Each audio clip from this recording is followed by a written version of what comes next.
None of us would. If it weren't for my cousin William, I wouldn't know nearly as much as I know about Down syndrome. In an article published in Nature Reviews Neuroscience magazine, I learned that in 1866, Mr. Down was doing research and found that there were unidentified, undiscovered chromosomal defects. That defect is what we now know is Down syndrome. Before we get started, I would like to discuss the main points that will be discussed throughout this presentation. First off, Down syndrome is caused by a chromosomal defect which is often considered genetic. While the disorder is often viewed in a negative light, throughout research, treatment, and a fair, unbiased understanding of Down syndrome, one can clearly see that the disorder is nothing to joke about, but can also be dealt with. Next, I would like to discuss Down syndrome in its entirety. There is no doubt that Down syndrome affects a multitude of individuals throughout the United States. While scientists do not know how or why the chromosome is found in certain people, they do know why and how the chromosome is defective. According to research published in the Disability and Rehabilitation Journal by M. Galley, individuals with Down syndrome have a duplicate chromosome. Chromosome 21, or trisomy 21, is found within everyone. The pink arrow that points to the trisomy 21 is where the duplicate chromosome is. The difference in individuals with Down syndrome as opposed to individuals without Down syndrome is that individuals with Down syndrome have 2 copies of chromosome 21. This is what causes the defect and what ultimately causes someone to have Down syndrome. Now that we understand what causes Down syndrome, we must now examine how one gets Down syndrome. As mentioned previously, scientists do not necessarily understand how someone gets the gene, but it's often considered genetic. According to a medical journey on disability and rehabilitation, M. Galley states, the problem with the disorder genetic is that often neither of the parents have Down syndrome. They only lack the 46 chromosome, which causes their child to inherit the disorder.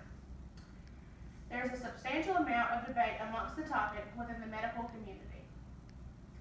Although the only agreeable point is that the lack of the 46 chromosome from a parent is what allows the child to be born with Down syndrome.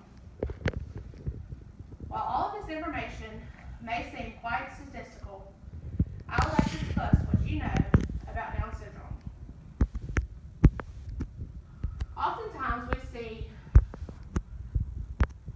off the bat that Down syndrome comes from eye shapes like almonds, flatter faces, smaller ears, and small hands and feet. Most people with semi-decent understanding of disabilities can tell that someone has Down syndrome at first sight. Before meeting my cousin William, this is all I knew. I've had the pleasure of knowing someone with Down syndrome, and I can honestly say it has opened my eyes. The stereotypes and judgment passed to those with Down syndrome truly upsets me. It is only now that I can truly see how hurtful and how baseless those judgments and stereotypes are. Most individuals with Down syndrome live semi-normal lives. With that, I would like to discuss what living with Down syndrome is like. According to a medical journal entitled Developmental Problem Behavior and Quality of Life in an 8-year-old Child with Down syndrome, it is becoming increasingly easier for doctors to recognize Down syndrome in children. Once it is determined that a child has Down syndrome, parents face a new set of challenges. Children who suffer from Down syndrome have difficulty developing new skills. In accordance with the previous journal mentioned, a different medical journal entitled Nursing Children and Young People, G. Stiles states, children with Down syndrome are prone to have joint and muscle problems, which can inhibit their daily and normal function. These problems become intensified in the classroom. Children who have Down syndrome have trouble reading and writing.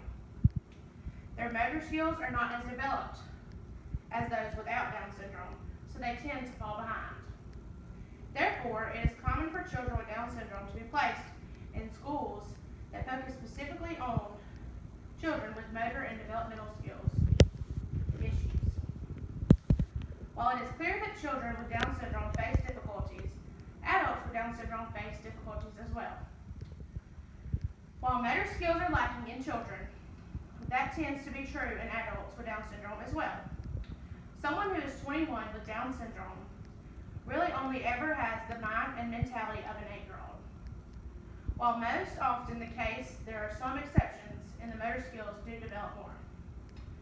For example, what everyone considers a simple task, such as eating, someone with Down syndrome fights every day. This proves to be an issue with motor and developmental capabilities. Although it is more difficult for someone with Down syndrome to eat, that doesn't make it impossible, and it doesn't mean they're incapable.